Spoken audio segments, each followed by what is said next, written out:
Assalamu alaikum. Today we are going to extend the knowledge of function, and there are the several other characteristics of function. Up to now, we discussed the strategies of function, how the functions are made, and how can we uh, call the function. Can any one of you tell me कि हम function को अगर अपने programme में बनाना चाहते हैं तो हमारे प्रोग्राम में वो तीन कौन से एलिमेंट्स हैं जो होने चाहिए? आपको आवाज़ आ रही है मेरी? जी, वो रेज़ हैंड करके बताइए। डायरेक्ट कॉलिंग करें, डायरेक्ट आंसर ना दें। आप रेज़ हैंड कर लें। अगर आप को मैं इनवाइट करूं तो फिर आप जवाब दीजिएगा। जी, और लोग भी जो अगर नहीं बताना चाह रहे हैं तो ये सुन लीजिएगा, ये जवाब देंगे मोइज़। लेकिन ये कि मैं चाहूँगा ये कि बहुत आसान सा सवाल था और लास्ट 2-3 लेक्चर से हम फंक्शंस कर रहे हैं और आज मेरे ख्याल से आखिरी क्लास होगी फंक्शंस पर, तो सबको आना चाहिए था ये तो।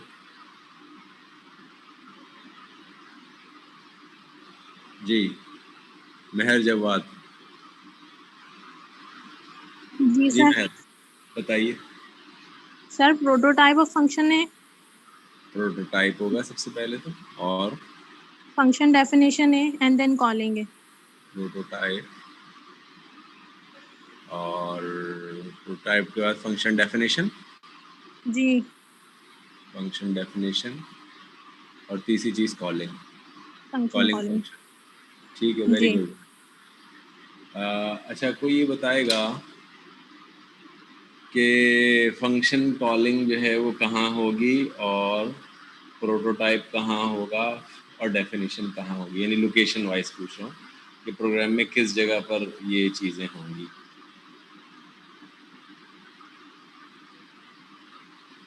सर आई थिंक सीक्वेंस की जरूरत नहीं है। हैं? सीक्वेंस की जरूरत नहीं है। सीक्वेंस की ज़रूरत नहीं है,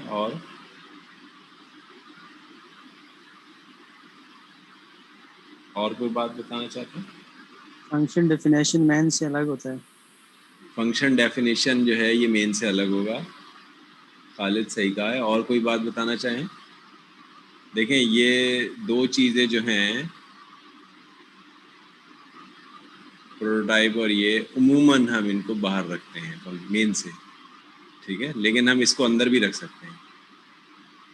इसको हम अंदर भी रख सकते हैं, लेकिन इसको हम उमूमन बाहर रखते हैं। और ये जो कॉलिंग है ये तो अंदर ही होती है, मेन के अंदर होती है, inside the main. Calling main के अंदर होती है, ठीक है। अच्छा, मेरा सवाल है इरफानुर रसूल से। जी इरफानुर रसूल,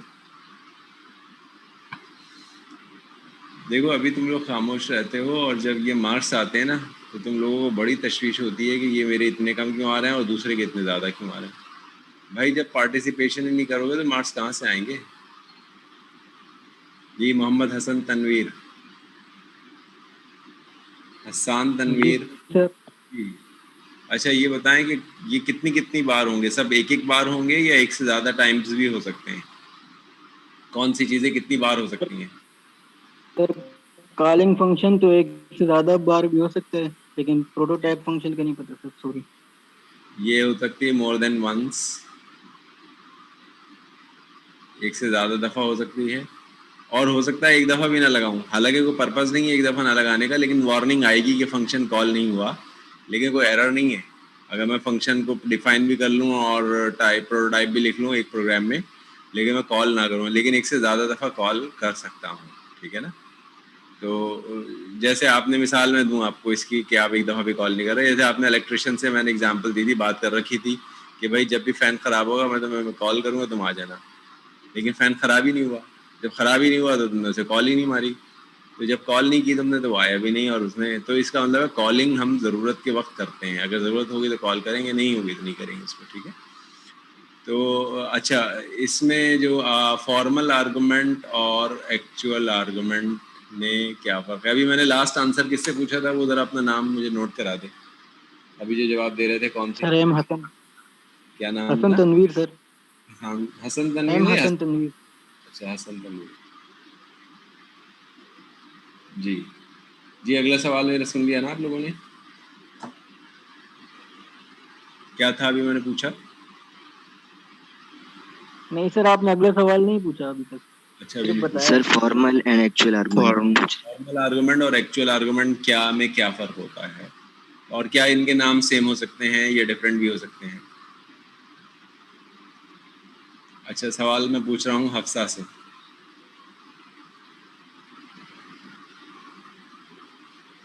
चलिए जिन्होंने रेज किया था वो जवाब देते हैं। हफ्सा दे रही है कुछ आंसर? बोले भाई हफ्सा। माइक ओपन किया और फिर बंद कर दिया। जिन्होंने रेज हैंड किया था वो जवाब दे दें जी अभी। सर। हाँ बताएं बेटा, ये जो सवाल आपसे सर पूछ मैंने रहा हूँ। क्वेश्चन नहीं सुना, मैं हेडफोन लगा ली थी। अच्छा भाई, और कोई जवाब दे रहे थे वो जवाब दे दें।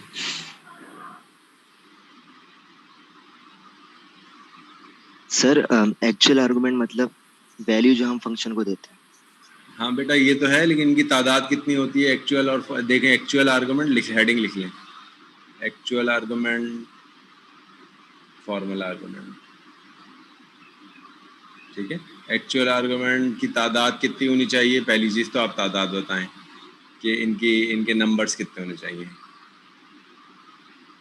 तादाद, और इनके नाम कैसे होने चाहिए, और इनमें फ़र्क क्या है एक्चुअल में और फॉर्मल में। जी ये बता रहे थे अब्दुल मोइज़, बता रहे थे। कौन बता रहे थे अभी, बताएं बेटा। Yes sir. जी मोइज़, तादाद कितनी होनी चाहिए एक्चुअल की और फॉर्मल की, और तरतीब। जी सर जैसे मुझे ये मालूम है लाइक कि जैसे आपने पूछा था कि नाम जो है वो सेम होने चाहिए नहीं, तो सर ये डिपेंड करता है। अगर हम सेम नाम रख लें तो कोई इशू नहीं है, और डिफरेंट रखेंगे तो उसमें जो है हमारे लिए कोई प्रॉब्लम नहीं डिफ्रेंशिएट करने में। अच्छा देखें, ये सही कहा इन्होंने, अब्दुल मोइज़ ने, कि हम नाम सेम भी रख सकते हैं और डिफरेंट भी रख सकते हैं, ठीक है। एक्चुअल आर्गुमेंट के नाम सेम भी हो सकते हैं, डिफरेंट भी हो सकते हैं, ये हमारी मर्जी है, सेम और डिफरेंट। अगर मैंने सेम नाम रख लिए तब भी, और अगर मैंने डिफरेंट नाम रख लिए तब भी, मेमोरी में दोनों अलग अलग क्रिएट होंगे, यानी वो एक जगह में क्रिएट नहीं होंगे, यानी होंगे वो दोनों डिफरेंट ही।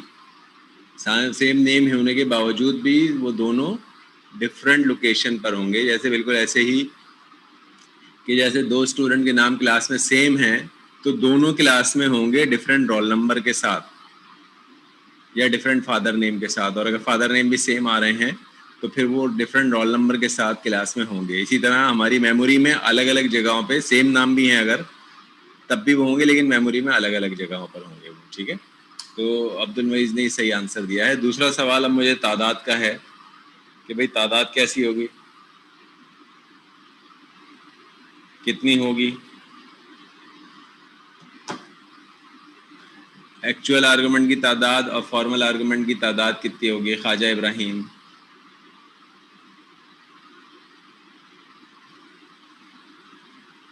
सर आई माही थिंक जितनी हम एक्चुअल में लेंगे फॉर्मली में। जी माइक खुला रखें ख्वाजा इब्राहिम, और मुझे जवाब मुकम्मल तौर पर दें। माइक खुला रखें अभी आप। जी सर जितने यूजर की नीड होगी। जितनी यूज़र की होगी, मिसाल के तौर पर अगर 5 एक्चुअल हैं तो फॉर्मल क्या 5 या 5 से ज़्यादा होंगे या 5 से कम होंगे? सर सेम ही होंगे। सेम होंगे, तो देखो बराबर होगी तादाद। एक्चुअल आर्गुमेंट अगर 5 हैं तो ये भी 5 होंगे, फॉर्मल आर्गुमेंट भी 5 होंगे, ठीक है, बराबर तादाद होगी। अगर ये 2 हैं तो ये भी 2 होंगे, अगर ये 1 है तो ये भी 1 होगा, अगर ये नहीं है तो ये भी नहीं होगा, ठीक है। तो हमारी मर्जी है, हम जितने एक दफ़ा डिक्लेरेशन में, यानी ये डिक्लेरेशन भी कहते हैं इसको, एक दफ़ा डिक्लेरेशन में जितने हमने उतने ही फिर हमें फॉर्मल में और एक्चुअल में और डिग्री, इन तीनों में मैच करेंगे। ये इनकी तादाद तीनों में मैच करेगी, और इनकी तरतीब सेम होगी, सेम तरतीब होगी। सेम तरतीब का मतलब कि यहाँ अगर पहला x है, यहाँ दूसरा y है, तीसरा z है, तो यहाँ भी पहला x, पहला इंटीजर है, दूसरा फ्लोट है, तीसरा कैरेक्टर है, तो यहाँ भी पहला इंटीजर, दूसरा फ्लोट और तीसरा कैरेक्टर होगा। और अब इनमें फ़र्क वाज़े करना है। कोई और कर ले चले, इब्राहिम ने काफ़ी जवाब दे दिए। सर फर्क ये होगा कि वो जो एक्चुअल है वो हमारा जो है प्रोटोटाइप में होगा, फंक्शन प्रोटोटाइप में, और जो फॉर्मल है वो हमारा फंक्शन डिक्लेरेशन में होगा, डेफिनेशन में। नहीं, ये थोड़ा सा और गलत हो रहा है। तलहा जी, तलहा सर एक्चुअल आर्गुमेंट है ना, वेरिएबल का नेम या कांस्टेंट वैल्यू होती है, और फॉर्मल उसका ना डेटा टाइप वगैरह होते हैं, लोकल वेरिएबल फंक्शन के अंदर। अच्छा जवाब दे रहे हैं तलहा, दोबारा से बताएं। सर एक्चुअल आर्गुमेंट वो होते हैं जिसमें हम ना कांस्टेंट वैल्यू या वेरिएबल के नेम डिक्लेयर करते हैं। जवाब दिया। और देखो ये एक्चुअल आर्गुमेंट जो है ना, ये वेरिएबल भी हो सकते हैं और ये वैल्यू भी हो सकते हैं, ठीक है। और ये कहाँ होते हैं? ये मेन में होते हैं, क्योंकि हम कॉलिंग करते हैं मेन में, तो ये कॉलिंग के वक्त होते हैं, ये कॉलिंग वाले टाइम पर होते हैं, मेन में कॉलिंग के। और जो फॉर्मल होते हैं वो फॉर्मल हमारे जो है वो डेफिनेशन, ठीक है। डेफिनेशन में हम इनके डमी नाम्स भी रख सकते हैं और इनके नाम सेम भी रख सकते हैं, लेकिन हम डेफिनेशन में इसके डमी नाम भी रख सकते हैं। और ये प्रोटोटाइप में भी होते हैं, लेकिन प्रोटोटाइप में जो है ना, वो हम इनके नाम ना भी लिखें तो कोई हर्ज नहीं, सिर्फ डेटा टाइप बता दें, ठीक है ना। जैसे मैं एग्जांपल दे रहा हूँ, देखें आप, जैसे मैंने एक फंक्शन बना रहा हूँ। सर माइक ऑफ कर लें? हाँ कर दें। तलहा सोहेल में तुम्हारा नाम नोट कर लें। Okay sir. तलहा सोहेल।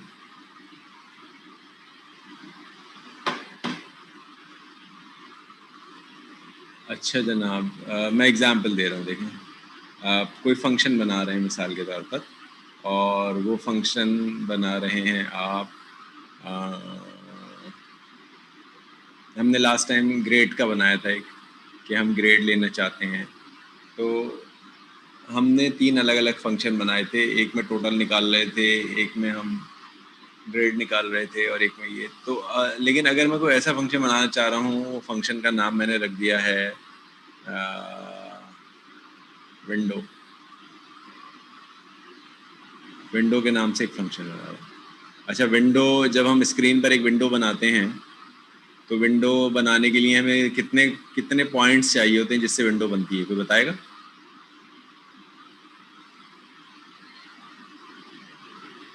चलिए मैं विंडो फंक्शन बनाना चाह रहा हूँ, इसमें मैं एक रख रहा हूँ इंटीजर, एक रख रहा हूँ फ्लोट,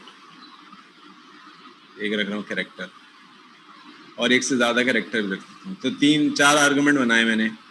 विंडो फंक्शन के 4 आर्गुमेंट हैं, एक इंटीजर है, दूसरा फ्लोट है, तीसरा कैरेक्टर है। तो ये तादाद मैंने यहाँ 4 बना दी। ये लाइन जो होगी ना, ये तो प्रोटोटाइप में होगी। और ये रिटर्न क्या करेगा? ये रिटर्न करेगा सपोज इंटीजर, ये इंटीजर रिकॉर्ड करेगा। ये तो प्रोटोटाइप हो गया। अब प्रोटोटाइप के बाद अब मुझे डेफिनेशन में भी लिखना है, तो डेफिनेशन में तो इसको कॉपी कर लें आप, एग्जैक्टली ऐसे ही डेफिनेशन में आएगा। अब मैं फिर ये लिखूंगा डेफिनेशन में इंटीजर विंडो, लेकिन यहाँ पे अब मैं इंटीजर के साथ इसका कोई फॉर्मल नाम दे दूंगा।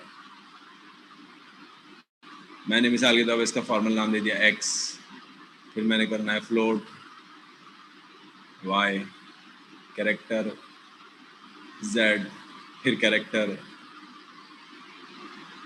t, यहाँ कॉमा आ गया। तो ये हो गया। इसके नीचे डेफिनेशन में लाजमन कोड आएगा अब इसका, यहाँ ये इसकी डेफिनेशन पूरी हो गई।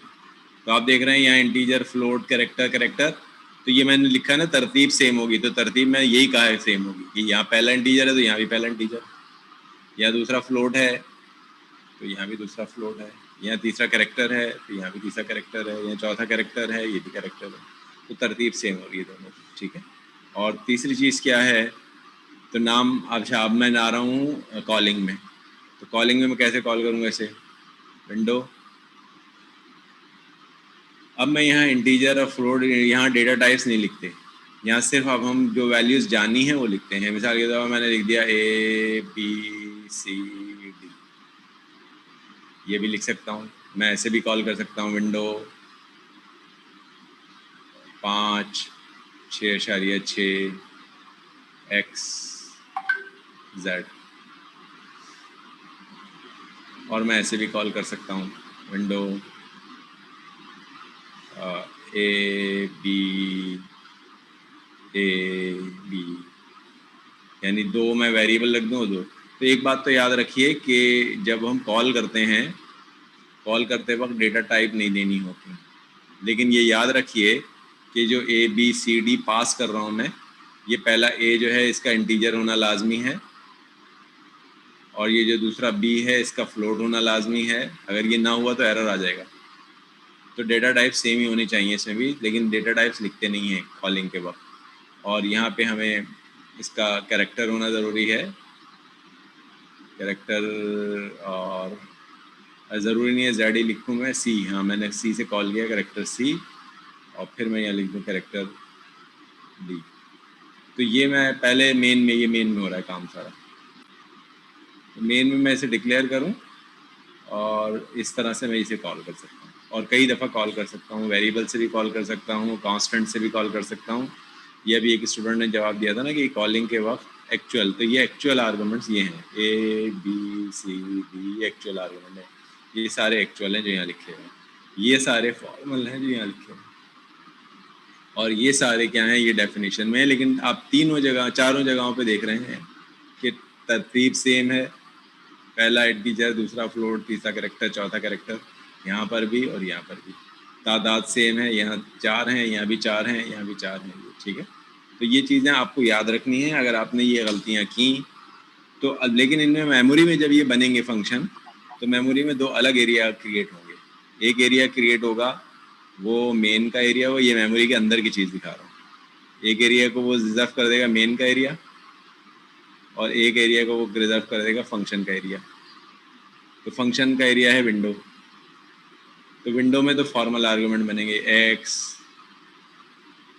यहाँ बनेगा, वाई यहाँ बनेगा, जेड यहाँ बनेगा, पी यहाँ बनेगा, और ए बी सी डी यहाँ होंगे। अब अगर सेम नाम होते ना, यहाँ भी एक्स वाई जेड पी होता, यहाँ भी एक्स, तो भी अलग अलग मेमोरी में दोनों के अलग अलग नाम होते, ठीक है। तो अब बस पासिंग क्या होती है, पासिंग ये होती है, ये जो ए है, ये ए है, ये चला जाएगा एक्स को कॉलिंग के वक्त, और जो बी है ये चला जाएगा वाई को, ये सी है ये चला जाएगा जेड को। पासिंग हो रही है ये, तो यानी ए की वैल्यू पास हो जाएगी एक्स को, बी की वैल्यू पास हो जाएगी वाई को, सी की वैल्यू पास हो जाएगी जेड को, और डी की वैल्यू पास हो जाएगी डी को। ये आर्गुमेंट पासिंग है। और ये, लेकिन ये जो 4 हैं एक्स वाई जेड पी, जिसको मैं फॉर्मल कह रहा हूँ, ये जब मैं कॉल करूँगा उस वक्त मेमोरी में क्रिएट होंगे, और जब मैं यहाँ से एग्जिट ले लूँगा तो ये ख़त्म हो जाएंगे, ये मेमोरी से खुद ही ख़त्म हो जाएंगे। अगर मैं जहाँ से ये ख़त्म हुआ फंक्शन वापस चला गया तो ये चारों ख़त्म हो जाएंगे, और फिर मैंने दोबारा कॉल कर लिया तो फिर दोबारा बनेंगे, फिर मैंने यहाँ से एग्जिट ले लिया फिर ख़त्म हो जाएंगे। तो ये हर थोड़ी देर में ख़त्म होंगे, हर थोड़ी देर में बनेंगे। लेकिन ये जब तक मेन चल रहा है उस वक्त तक ये बने हुए होंगे और ये मेमोरी में रहेंगे, ठीक है। अब अगर कोई क्वेश्चन करना है इनके बारे में तो कर लें, वरना मैं आगे की चीज़ पर जा रहा हूँ, क्योंकि ये काफ़ी ज़्यादा एक्सप्लेनेशन हो गई और काफ़ी ज़्यादा हमने इस पर डिस्कशन कर लिया। जी बेटा।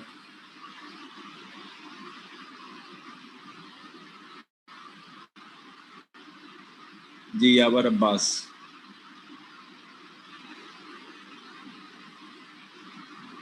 यावर अब्बास माइक ऑन कर लें। वसीम अब्बास, हाँ यावर अब्बास ने माइक ऑन किया। यावर अब्बास ये बताएं कि अब तक फंक्शन के कितने प्रोग्राम बनाए आपने? जोर से बोलिए। कौन कौन से बनाए मुझे बताएं। सर वो आपने जो लास्ट में कल जो रिजल्ट वाला बनाया था ना सर, मार्कशीट वाला, वो बना दिया। सही है, वो रन कर लिया था यावर आपने? सर आपके वो रिकॉर्ड की थी वीडियो, उसको देख के बना लिया। अच्छा ठीक है। अच्छा आपको खुद फंक्शन बनाने आ गए आप मतलब मैं आपको अगर छोटा सा टास्क दूं कि भाई आप एक फंक्शन बना दें तो आप बना लेंगे? फिर कोशिश करेंगे फिर। अरे कोई बात नहीं, ठीक है, अच्छी बात है यार, थैंक यू।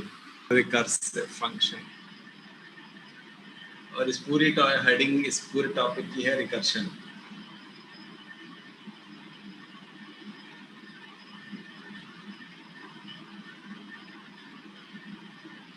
रिकर्शन एक फंक्शन की कैपेबिलिटी है।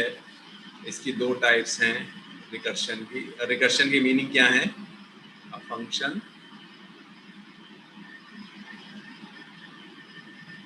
Can be called,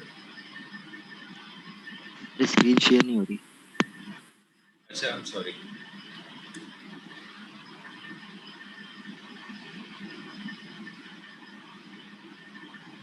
A function can be called itself from the code। यानी उस फंक्शन को आप उसमें खुद कॉल कर लें। जैसे मैंने यहाँ एक फंक्शन को अभी मैं बना था विंडो फंक्शन, ठीक है, तो विंडो का पूरा प्रोटोटाइप लिख दिया मैंने। ये मेरा वाइड मेन वाइड शो हो गया।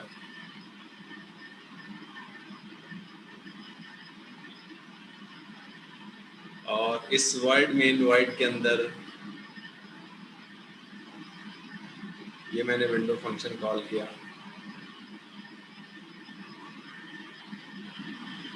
अब जब मैं विंडो का वो लिख रहा था कोड, जिसको डेफिनेशन कहते हैं,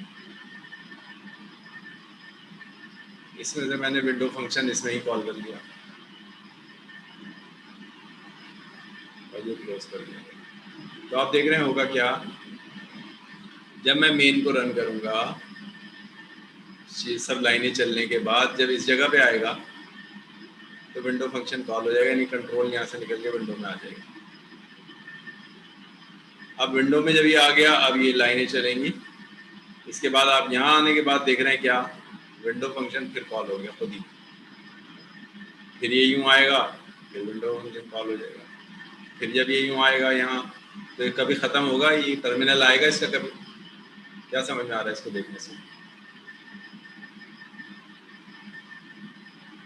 जी बताइए, ख़त्म कब होगा?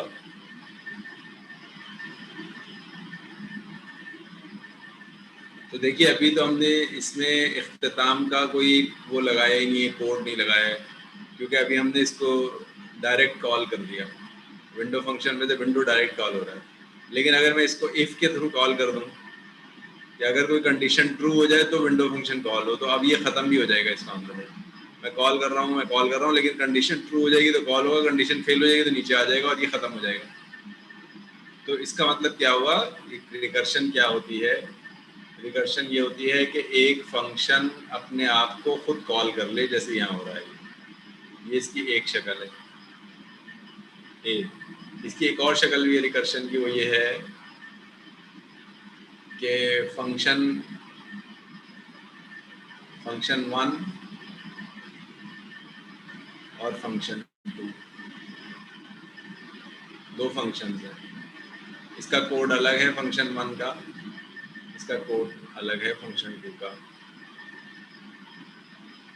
जब मैं फंक्शन 1 में आता हूँ तो इस जगह पे फंक्शन 2 को कॉल कर लेता हूँ, और जब मैं इस जगह पे आता हूँ, इस जगह से मैं फंक्शन 1 को कॉल कर लेता हूँ।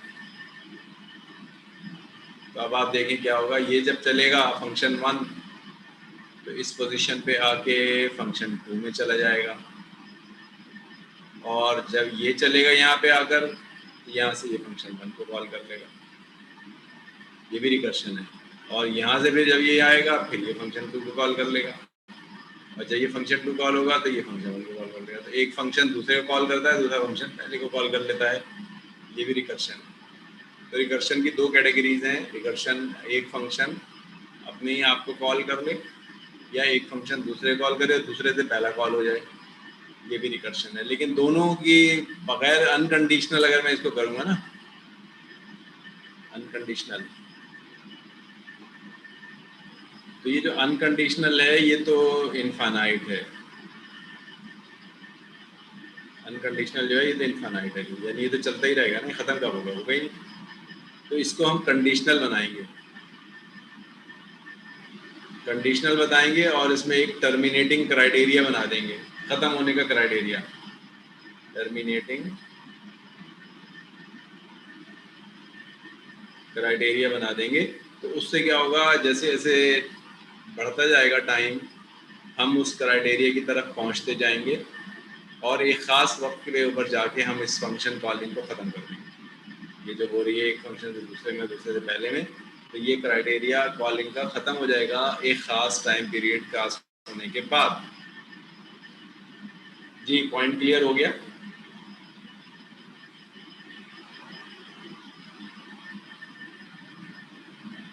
जी महर जवाब। सर ये वाला समझ में नहीं आया, दोबारा समझा दीजिएगा। कौन सा, ए या बी? बी। बी में देखें ना, ये है, ये कॉल हो रहा है, एक फंक्शन है, एक और फंक्शन, दो फंक्शन बनाए हुए मैंने। फंक्शन 1 जो है वो फंक्शन 2 को कॉल कर लेता है और फंक्शन 2 के का कोड से मैं फंक्शन 1 को कॉल कर लेता हूँ। तो अगर आप देख रहे हो तो ये तो इनफाइनाइट प्रोसीजर हो गया। ये यहाँ आएगा तो ये कॉल हो जाएगा, यहाँ आएगा ये कॉल हो जाएगा, यहाँ आएगा ये कॉल हो जाएगा, यहाँ आएगा ये कॉल हो जाएगा। इसको ख़त्म करने के लिए हम कोई कंडीशन लगा के इसको टर्मिनेट कर लेंगे। ठीक है, अब हम आगे जा रहे हैं। कोई इसमें और सवाल पूछ रहे थे, उस वक्त हाथ उठाया था किसी ने और फिर मैंने महज जवाब से क्वेश्चन कर दिया था। तो पूछे, क्या पूछना है किसी को या आगे बढ़ जाऊँ? चलिए। सर ये जब बना फंक्शन 1 फंक्शन 2 क्या ना क्या कहते हैं कॉल कर लेता है तो ये फंक्शन 2 पे वापसी खुद चले जाता है? नहीं खुद नहीं जाता। मतलब जैसे अभी आपने बताया कि फंक्शन 1 कॉल करेंगे तो फंक्शन 2 का ना वो वर्क होगा। जी फंक्शन 1 मैंने कॉल किया, फंक्शन 1 जैसे मैंने कॉल किया इस फंक्शन 2 लगा हुआ था यहाँ पे। ये इसका मतलब है ये फंक्शन 1 ने फंक्शन 2 को कॉल कर लिया और फंक्शन 2 में फिर फंक्शन 1 कॉल हो रहा है। तो ये आप देख रहे हैं ये रिकर्शन हो रही है, यानी एक में से दूसरे में कॉल जाती है, दूसरे से पहले में कॉल आ जाती है। तो इस तरह से तो ये लग ऐसा रहा है कि ये दोनों ए और बी जो है ना, ये कोई फजूल से आइटम्स हैं। क्यों हम ऐसा फजूल काम कर रहे हैं? तो ये फजूल से आइटम नहीं है, इससे प्रोग्रामिंग के बहुत सारे प्रॉब्लम सॉल्व होते हैं। ठीक है, इसके थ्रू प्रोग्रामिंग के बहुत सारे प्रॉब्लम्स को हम सिंप्लीफाई करते हैं, क्योंकि अभी आपको इसकी एप्लीकेशंस का अंदाज़ा नहीं है, लिहाजा अभी आपको समझ में इतनी अच्छी तरह से नहीं आ रहा। मैं अगला एक प्रोग्राम दिखाता हूँ, ये प्रोग्राम आपको ये जो रिकर्शन है इसको समझाने में हेल्प आउट करेगा। रिकर्शन क्या है, अब ये तो पहले डेफिनेशन पढ़ लीजिए। When function call itself repeatedly until some specified condition is met, this process is called recursion। ये तो पहली टाइप आ गई। एक फंक्शन विंडो अपने आप को ही कॉल कर रहा है, फिर विंडो अपने आप को कॉल कर रहा है, विंडो अपने आप को, लेकिन कंडीशन लगा दी फिर मैंने, ये जब कंडीशन पूरी हो जाएगी तो कॉलिंग खत्म हो जाएगी। तो व्हेन फंक्शन कॉल इटसेल्फ अपने आप को कॉल कर ले repeatedly, bar bar, until the some specified condition is met, जब तक कि कोई कंडीशन ना बन जाए उस वक्त तक कॉलिंग होती चली जाए। तो इसको आप कहते हैं, ये रिकर्शन की कैटेगरी ए है। It is useful for riding the repetitive problem. तो आप कहेंगे रिपीटेटिव प्रॉब्लम को लूप के जरिए कर लेते, यानी लूप बनाने का एक तरीका रिकर्शन भी है। लूप हम फॉर से बनाते हैं, वाइल से बनाते हैं, डू से बनाते हैं, लेकिन रिकर्शन से भी लूप बन सकते हैं। It is useful for writing the repetitive code where the each action is started in term of the previous result. The need of recursion arises if the logic of the problem is such that the solution of the problem depends upon the repetition of the। अब ये आपको मैं code में ले जाता हूँ इसका। There are the two basic requirement for recursion. The function must call step again and again. It must have an exit condition. Exit condition नहीं है अगर, if नहीं लगा हुआ तो infinite हो जाएगा recursion, लेकिन हमें एग्जैक्ट कंडीशन ज़रूर लगानी है, उसके बाद फिर हम उसको ख़त्म करेंगे। ये अब आपको एक फंक्शन नज़र आ रहा है, ये कोड नज़र आ रहा है। इस कोड के 2 सेगमेंट हैं। क्या हैं वो 2 सेगमेंट? इसका एक सेगमेंट तो मेन है और मेन यहाँ से शुरू हो रहा है और यहाँ मेन ख़त्म हो रहा है।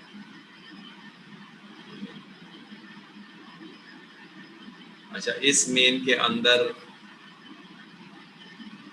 ये एक प्रोटोटाइप लगा हुआ है, इस फंक्शन का नाम है फैक्टोरियल। ठीक है, एक फंक्शन, ये एक इंटीजर आप इसको देंगे, ये इंटीजर आप देंगे इसे, एक इसका फॉर्मल आर्गुमेंट है, और ये एक इंटीजर वापस कर देगा, फैक्टोरियल निकाल के लाएगा। फैक्टोरियल कितने लोगों को पता है फैक्टोरियल क्या होता है? जिनको फैक्टोरियल के बारे में पता है रेज हैंड करें। तलहा, और जिनको भी पता है मैं दे रहा हूँ 1 सेकंड का, आप जिन्हें फैक्टोरियल के बारे में मालूम है वो रेज हैंड करें।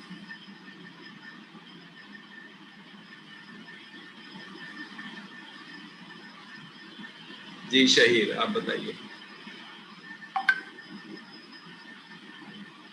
सर फैक्टोरियल वो होता है कि बिलफर्ज अगर हमें 3 का फैक्टोरियल निकालना है तो फिर उससे पीछे जितने भी नंबर हैं उनको मल्टीप्लाई कर देते हैं, 3 × 2 × 1 ऐसे। शहीर ने बताया जैसे मुझे 3 का फैक्टोरियल निकालना है, ऐसे लिखते हैं, देखिए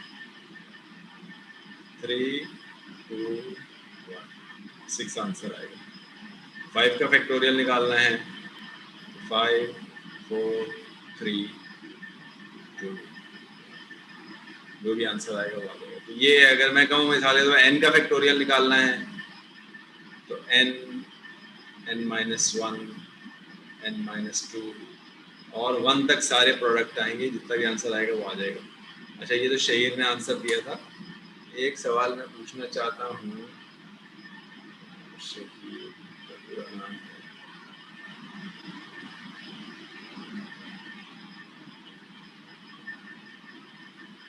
अच्छा एक आंसर मैं पूछना चाहता हूँ खालिद अली से।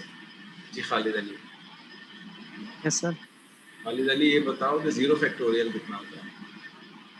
सर ये 1 देख होता है, 1 देख होता है 0 factorial. Very good Khalid. 0 factorial जो होता है वो 1 के इक्वल होता है।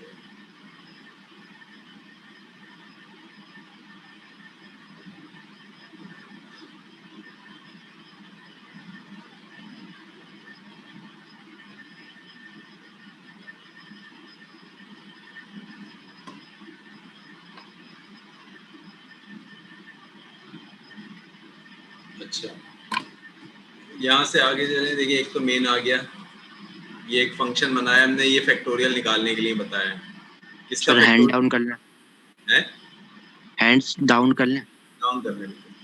जैसे अगर मैंने कहा है कि 3 का फैक्टोरियल निकालना है तो मैं इसे 3 इनपुट दूंगा, यहाँ 3 दे दूंगा, ये आंसर क्या आएगा 6, ये मुझे 6 वापस करेगा। तो ये जाएगा मुझसे एक नंबर लेकर, जिसका फैक्टोरियल निकालना है वो निकालेगा फैक्टोरियल और वापस ला के इसमें रख देगा ये।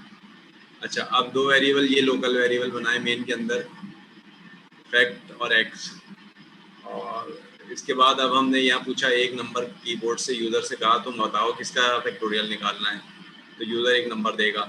यूज़र को अगर मिसाल के तौर पर 6 का निकालना है तो यूज़र 6 एंटर कर देगा। अब ये मैंने फैक्टोरियल को कॉल कर दिया, ये फैक्टोरियल की कॉलिंग है। मेन के अंदर फैक्टोरियल एक बार कॉल हो रहा है, कॉलिंग, और इसका जो फॉर्मल आर्गुमेंट है वो है a, ये फॉर्मल है, और इसका जो एक्चुअल आर्गुमेंट है वो है x। x की वैल्यू a को चली जाएगी और यहाँ से निकल के यहाँ आ गए, x की वैल्यू a में आ गई। जब x की वैल्यू a में आ गई तो अब मुझे x का फैक्टोरियल नहीं निकालना बल्कि a का फैक्टोरियल निकालना है। तो आप फैक्टोरियल देखिए कैसे निकल रहा है, ये फैक्टोरियल निकालने का कोड है, लेकिन आप देख रहे हैं इसमें फैक्टोरियल फंक्शन खुद कॉल हो रहा है। ये फैक्टोरियल फंक्शन है, इसको यहाँ से कॉल किया गया था, ये यहाँ आ गया। अब यहाँ जब इस कोड के अंदर आ रहा हूँ तो फैक्टोरियल फंक्शन खुद अपने आप को कॉल कर रहा है, फिर ये कॉल हो गया। लेकिन आया था a लेकर, अब अंदर से कॉल हो रहा है a-1 से, फिर एक दफ़ा और कॉल हो जाएगा a-2 से, फिर एक दफ़ा कॉल हो जाएगा a-3 से, एक दफ़ा कॉल हो जाएगा a-, तो ये कॉल हुए चला जा रहा है। कब तक? ये इफ लगी हुई, ये क्राइटेरिया है जब तक कॉल होगा, ये इफ है। अगर a की वैल्यू 1 हो गई तो रिटर्न हो जाएगा, और अगर a की वैल्यू 1 नहीं हुई तो कॉल होता रहेगा। तो वापस भी होना है, देखिए वापस कब हो रहा है, रिटर्न हो रहा है, रिटर्न हो रहा है जब कि a की वैल्यू 1 हो जाएगी। और a क्या है? a वो नंबर है जिसका फैक्टर, तो a पहले 3 है, फिर एक कम हो गया, A2 हो गया, फिर एक और कम हो गया, A1 हो गया। तो आप देखें A1 हो गया जैसे तो ख़त्म होना शुरू हो गया। अगर मैं 5 से शुरू करता हूँ इस प्रोसेस को, तो पहले x की कीमत 5 है, जब यहाँ से यहाँ आई x a की कीमत भी 5 हो गई। अब मैंने इसे कॉल किया A1 है, 5 है नहीं, तो फिर फैक्टोरियल कॉल हो गया 4 से, फिर फैक्टोरियल कॉल हो गया 3 से, फिर फैक्टोरियल कॉल हो गया 2 से, फिर फैक्टोरियल कॉल हो गया 1 से। जैसे ही 1 पे आया तो कंडीशन ट्रू हो गई, रिटर्न होना शुरू।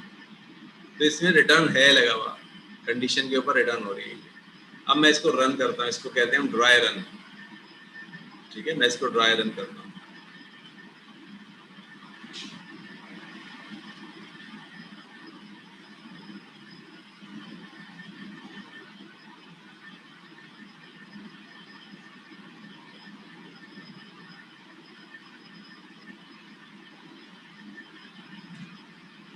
अच्छा, इसको ड्राई रन करने में हम पहले तो यहाँ से वो बना लेते हैं।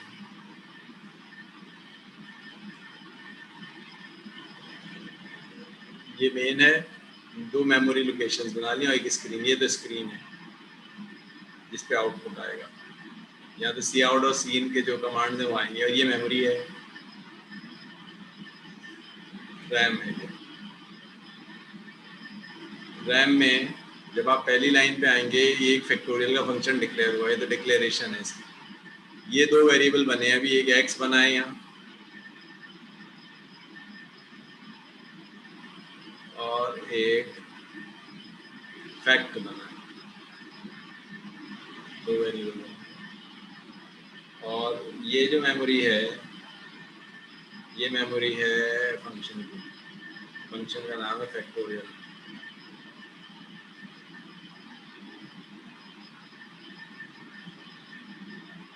ये मेमोरी है मेन की। मैंने बताया था ना, मेन के वेरिएबल अलग जगह पे रखे होते हैं मेमोरी में, और फंक्शन के वेरिएबल अलग जगह रखे होते हैं।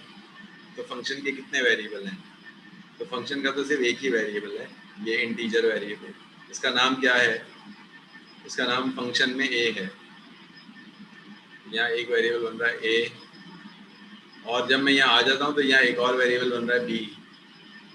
2 वेरिएबल होगा यहाँ भी, एक a और एक b। ये तो ये फंक्शन के वेरिएबल हैं a और b, जिनको हम फॉर्मूला आर्गुमेंट कहते हैं। अच्छा, अब देखिए इस जगह पे जब आएंगे सी आउट पे, तो स्क्रीन पर एक मैसेज आएगा, एंटर अ नंबर।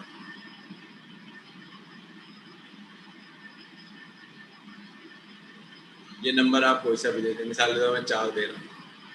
4 दे के एंटर कर दिया। जैसे मैंने एंटर किया, ये नंबर 4 किस में चला गया? x में। तो x की वैल्यू आ गई है 4। और 4 आने के बाद अगली लाइन में क्या लिखा हुआ है? Fact is equal two factorial x। तो ये कॉलिंग हो रही है, ये x की कीमत लेकर चला गया कहाँ? फंक्शन में। तो और ये जो x की कीमत है इसने किसे दी? a को दी। इसको क्या कहते हैं? इसको कहते हैं आर्गुमेंट पासिंग। ये आर्गुमेंट पास हो गया। a की कीमत, x की कीमत a में चली गई। a खाली था अभी, अब यहाँ 4 आ गया। जैसे यहाँ 4 आया, अंदर आ गया। अंदर b क्रिएट हुआ, अभी ये b अभी क्रिएट हुआ होगा। b के क्रिएट होने के बाद ये कह रहा है क्या a की कीमत 1 है? तो a की कीमत तो अभी 4 है, नहीं। तो नहीं पे कंडीशन फेल हो गई। कंडीशन फेल हो गई तो यहाँ आ गया। यहाँ क्या लिखा हुआ है? यहाँ लिखा है b is equal to a into factorial. तो इस लाइन को समझिए। देखें, ये लाइन बड़ी इंपॉर्टेंट लाइन है, और इससे मैं भी आपको कुछ बताता हूँ कि ये क्या होगा।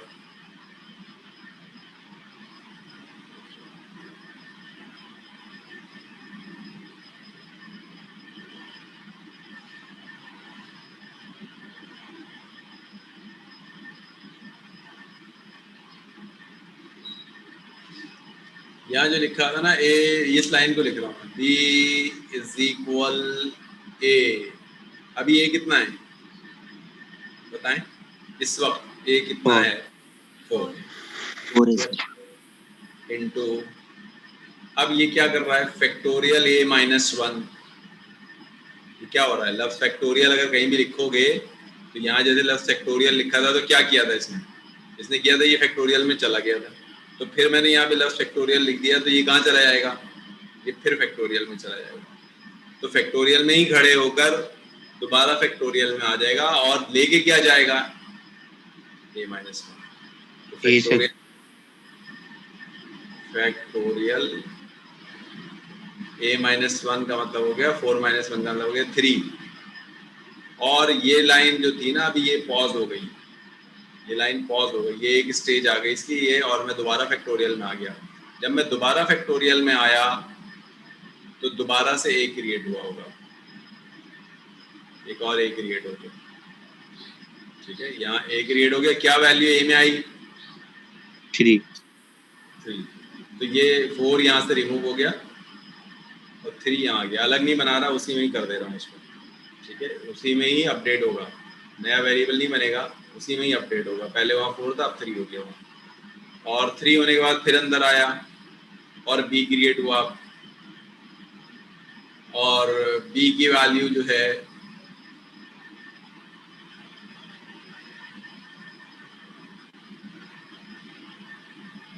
फिर एक लाइन हो जाएगी, वो क्या होगी b क्रिएट हुआ, फिर यहाँ आया a1 है नहीं है तो ये रिटर्न तो नहीं चलेगा, फिर यहाँ आ गया, फिर ये लाइन क्रिएट होगी b = a। अब ये कितना है 3 है, 3 इंटू फैक्टोरियल और 3 - 1 कितना होता है 2 तो फिर 2 पे दोबारा कॉल हो गया ये। अब यहाँ a की कीमत कितनी हो गई, अब a की कीमत हो गई 2 और 2 होते ही फिर ये एक इंटीजर b क्रिएट हुआ और फिर यहाँ आया। अभी b में अभी कुछ रख नहीं रहे, b में अभी वापसी आएंगी वैल्यूज, रिटर्न बाकी है अभी, ये लाइन अभी बाकी थी, देखें रिटर्न b जो है ना, रिटर्न b इसका बाकी है अभी, रिटर्न b इसका भी रिटर्न b बाकी है, वो चला कहाँ है अभी, रिटर्न b बाकी है अभी। और फिर ये दोबारा से a - 1 का मतलब है 2 - 1 का मतलब है b = और यहाँ से फिर 2 गया, a की वैल्यू अब 2 हो गई, अब यहाँ आ गया 2 इंटू फैक्टोरियल और 2 - 1 से ये 1 हो गया और रिटर्न b अभी बाकी है और ये यहाँ से वापस आके फिर दोबारा यहाँ आ गया और a की कीमत अब की दफ़ा में 1 हो गई। जैसे ही 1 हुई तो ये कंडीशन ट्रू हो गई, ठीक है, ये कंडीशन ट्रू हो गई, वापस चला गया, रिटर्न क्या लेके गया वापस, रिटर्न लेके चला गया। तो ये b की वैल्यू इस वक्त वापस जा रही है और ये जा रही है कितनी, ये वैल्यू जा रही है इस जगह पे, ये हो गया, यहाँ वापस आया 1, इस पूरे फैक्टोरियल की जगह पे वापस आया 1 तो 1 × 3 कितना होता है 3 तो b की वैल्यू हो गई, b की वैल्यू हो गई 3 और b की वैल्यू 3 होने के बाद ये कह रहा है रिटर्न b की वैल्यू वापस कर दो, ये वापस कर रहा है b की वैल्यू, इसको b, अब ये फैक्टोरियल की जगह पे आ गया 3 × 4 कितना होता है 12। एक स्टेप मुझे लग रहा है कोई मिस हुआ हुआ है, वो मिस ये हुआ हुआ है, ये 2 × वाला नहीं हुआ, 2 × 1 वाला नहीं हो सका। पहले ये 2 करेगा और जब ये 2 यहाँ से वापस जाएगा तो 2 × 3 से ये 6 हो जाएगी b की वैल्यू और फिर 6 × 4 से ये 24 हो जाएगी। तो यूं जब ये 24 होगी और 24 के बाद जब रिटर्न b आएगा तो ये b की वैल्यू मेन को रिटर्न करेगा और 24 रिटर्न हो जाएगा और ये स्टोर हो जाएगा इसमें फैक्ट में, ये यहाँ से निकालेगा और ये b की वैल्यू उठा के फैक्ट को देगा और फैक्ट में आ जाएगा 24 और आखिरी में क्या लिखा हुआ है फैक्टोरियल ऑफ x इज, यहाँ लिखा हुआ आएगा फैक्टोरियल ऑफ 4 इज 24 और ख़त्म हो जाएगा। तो आप देख रहे हो आपको स्क्रीन पे क्या नज़र आएगा, आपने कहा एंटर 4 और ये नज़र आएगा 24, तो फैक्टोरियल निकल आया, लेकिन फैक्टोरियल रिकर्शन के थ्रू निकला। फैक्टोरियल में चाहता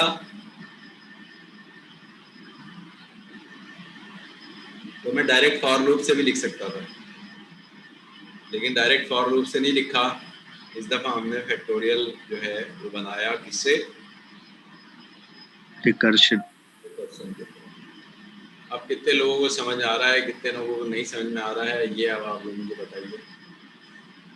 जी नो सर मुझे नहीं है, ऐसा लग रहा है खिचड़ी पकी हुई।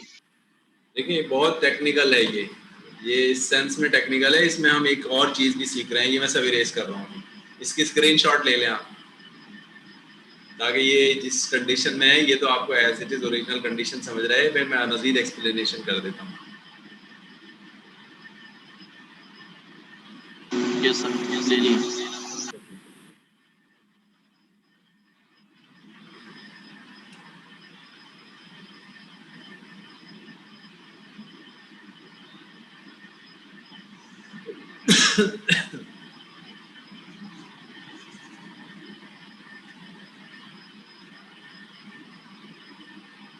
अच्छा ये आपको दिखाया हुआ भी है, ये जो चीज़ मैंने भी यहाँ की है ना, देखिए जो मैं दिखा रहा था ये स्टेजेस आगे स्लाइड से लिखे हुए भी हैं। इन्होंने कॉल किया है 3 से, जैसे ही मैंने एंटर किया, एंटर नंबर 3 ये तो स्क्रीन नज़र आ रही है आपको, तो फ़ौरन जवाब आ गया 6। कैसे आया लेकिन ये जवाब, ये ऐसे आया, पहले फैक्टोरियल कॉल हुआ 3 से, ये मेन में है आप, ये आप मेन में है, ये 3 से कॉल हुआ और ये 3 से कॉल होके ये आ गया, फिर ये 2 से कॉल हुआ, 2 से कॉल हुआ, फिर ये 1 में आ गया और ये 1 से कॉल हुआ। ठीक है, तो अब आप देखें रिटर्निंग क्या हो रही है, 3 से निकलेगा वापस 2 में आएगा, 6 हो जाएगा, यहाँ से निकलेगा यहाँ जाएगा और यहाँ से निकलेगा फिर यहाँ आएगा और ये मेन 6 फ्रेंड हो जाएगा। तो एक दफ़ा जब कॉल होती है ना, तो वो जो लेयर्स लगी हुई थी वो लेयर्स उसमें बाकी रह जाती है। ये मेन में है, ये लेयर्स ये मेन में है, आप देखें मेन से निकले थे और मेन में वापस आ गए, लेकिन ये लेयर मेन की है। ये पहले 3 पे आए, फिर 2 पे आए, फिर 1 पे आए और 1 से वापस आना शुरू हो गए और मल्टीप्लाई करके वापस आ रहे हैं। ठीक है ना, आप मल्टीप्लाई करके वापस आ रहे हैं। फैक्टोरियल में यही तो था, 3 से जब मैंने 2 पे कॉल किया तो 3 इंटू 2 फैक्टोरियल, फिर मैं 3 इंटू 2 इंटू 1 फैक्टोरियल, और 1 फैक्टोरियल 1 होता है तो 3 इंटू 2 इंटू 1 आ गया तो 6 आ गया। अगर मैं 5 फैक्टोरियल निकाल रहा हूँ तो मैं लिख सकता हूँ 5 इंटू 4 फैक्टोरियल, और फिर मैं 5 इंटू 4 कर रहा हूँ अगर, तो इसका अंदर 4 फैक्टोरियल करूँगा तो ये हो जाएगा 4 इंटू 3 फैक्टोरियल। फिर मैं अगर यही 3 फैक्टोरियल पे करूँगा तो ये हो जाएगा 3 इंटू 2 फैक्टोरियल, और 3 इंटू 2 फैक्टोरियल पे करूँगा तो 2 फैक्टोरियल हो जाएगा 2 इंटू 1 फैक्टोरियल, और 1 फैक्टोरियल सबको पता है 1 होता है। तो ये वापस आएगा 1 फैक्टोरियल, यहाँ पुट करूँ तो 2 इंटू 1 से ये 2 हो गया, और ये मैं यहाँ 2 फैक्टोरियल पुट करूँ तो ये 2 हो गया, तो 2 इंटू 3 से ये 6 हो गया, और ये इसकी जगह 6 पुट करूँ तो 6 इंटू 4 से 24 हो गया आंसर। तो आप ये देख रहे हैं ना, ये तो फार्मूला आपने वहीं पर इंटरमीडिएट में पढ़ा था कि n फैक्टोरियल को मैं लिख सकता हूँ n into n minus 1 factorial. तो यही तो कर रहा हूँ मैं यहाँ पे, और क्या कर रहा हूँ कि मैंने पहले कॉल किया उसको 5 पे, तो फिर मैंने उसे कॉल कर लिया 4 पे। वही फैक्टोरियल का फंक्शन है, आप देखें फैक्टोरियल का फंक्शन पहली दफ़ा मैं रन किया n से, फिर उसे कॉल कर लिया n-1 से, और हर दफ़ा n-1 से कर रहा हूँ तो एक कम होता जा रहा है। तो अगर शुरू में n 6 था और पहली दफ़ा में 5 हो गया, फिर दूसरी दफ़ा में 4 हो जाएगा, फिर 3 हो जाएगा, 2 हो जाएगा, 1 हो जाएगा, और 1 पे वापस आना शुरू हो जाएगा। जब वापस आएगा तो ये रिजल्ट्स आने शुरू हो जाएंगे। तो ये जो फैक्टोरियल्स हैं, ये रिकर्शन के अंदर जब भी कभी एग्जांपल दी जाती है ना रिकर्शन की, तो उसकी बेसिक एग्जांपल फैक्टोरियल से ही आती है कि फैक्टोरियल निकालना हो तो हम इससे कर सकते हैं। अब एक और एग्जांपल आ रही है फिबोनाची। फिबोनाची सीरीज होती है, पहले तो फिबोनाची को समझिए, फिबोनाची कैसे बनती है। ये मेन है, ये फंक्शन है, ये फंक्शन है मेन से। ये फिबोनाची का फंक्शन कॉल हो रहा है, कहाँ कॉल हो रहा है, ये कॉल हो रहा है, ये कॉलिंग है इसमें, मेन से कॉल हो रही है। फिब नाम है इस फंक्शन का, नाम है फिब, ये इसकी डिक्लेरेशन है। फिब को कॉल कर रहा हूँ, फिब कॉल यहाँ हो रहा है, लेकिन फिब यहाँ से फिर खुद कॉल कर रहा है अपने आप को। देखिए ये फिब फिर कॉल हो गया, और फिर एक दफ़ा m-1 से और एक दफ़ा m-2 से कॉल हो गया। ये 2 दफ़ा कॉल हो रही है इसमें, एक ही फंक्शन अपने आप को एक ही कोड में 2 दफ़ा कॉल कर रहा है। और फिब होता क्या है, देखें फिब ये होता है, अगर मैं आपसे कहूँ कि 5 टर्म्स की फिबोनाची बनाएं, 5 टर्म्स की, तो पहली टर्म 1 होगी, दूसरी 1 होगी, 1 और 1 मिला लें तो 2 हो जाएगी, 2 और 1 मिला लें 3 हो जाएगी, 3 और 2 मिला लें 5 हो जाएगी। कितनी टर्म हो गई? 1 2 3 4 5 हो गई।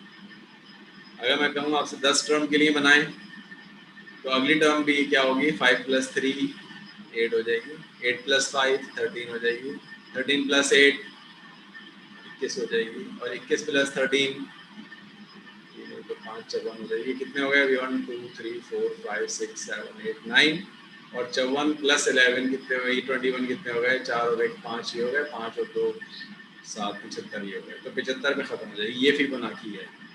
वो फिबोनाची को शुरू करते हैं 1 1 से, फिर 2 2 पीछे की टर्म ऐड करते जाते हैं। 1 और 1 ऐड किया, अगली टर्म आगे 2, फिर पीछे के 2 ऐड करते हैं, ये 2 ऐड कर लिए, तो 2 और 1 मिलके ये हो गए 3। अब 3 और 2 को ऐड करेंगे तो ये हो जाएगी 5। अब 5 और 3 को ऐड करेंगे तो ये इसलिए देखो ये कर रहा है क्या? m-1 और m-2 2 दफ़ा कॉल कर रहा है, क्योंकि ये 2 ऐड करने हैं हमें, और 2 ऐड करके ये निकल आएगा इस तरह से।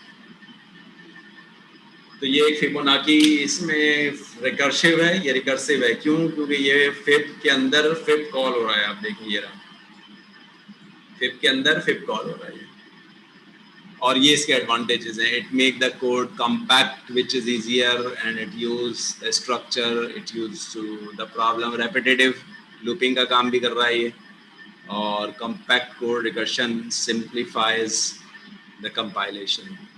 ठीक है, ये आपको अब आप देख लें, और आज यहाँ तक रिकर्शन तक ख़त्म करते हैं। इसके डिसएडवांटेजेस हैं, ओवरलोडिंग अब अगली क्लास में आएगा। आज की क्लास में हमने रिकर्शन सीखा है, और आज की क्लास में हमने फंक्शन के रिविजन्स किए थे कि फंक्शन कैसे revision. That's all for today. Allah हाफिज़।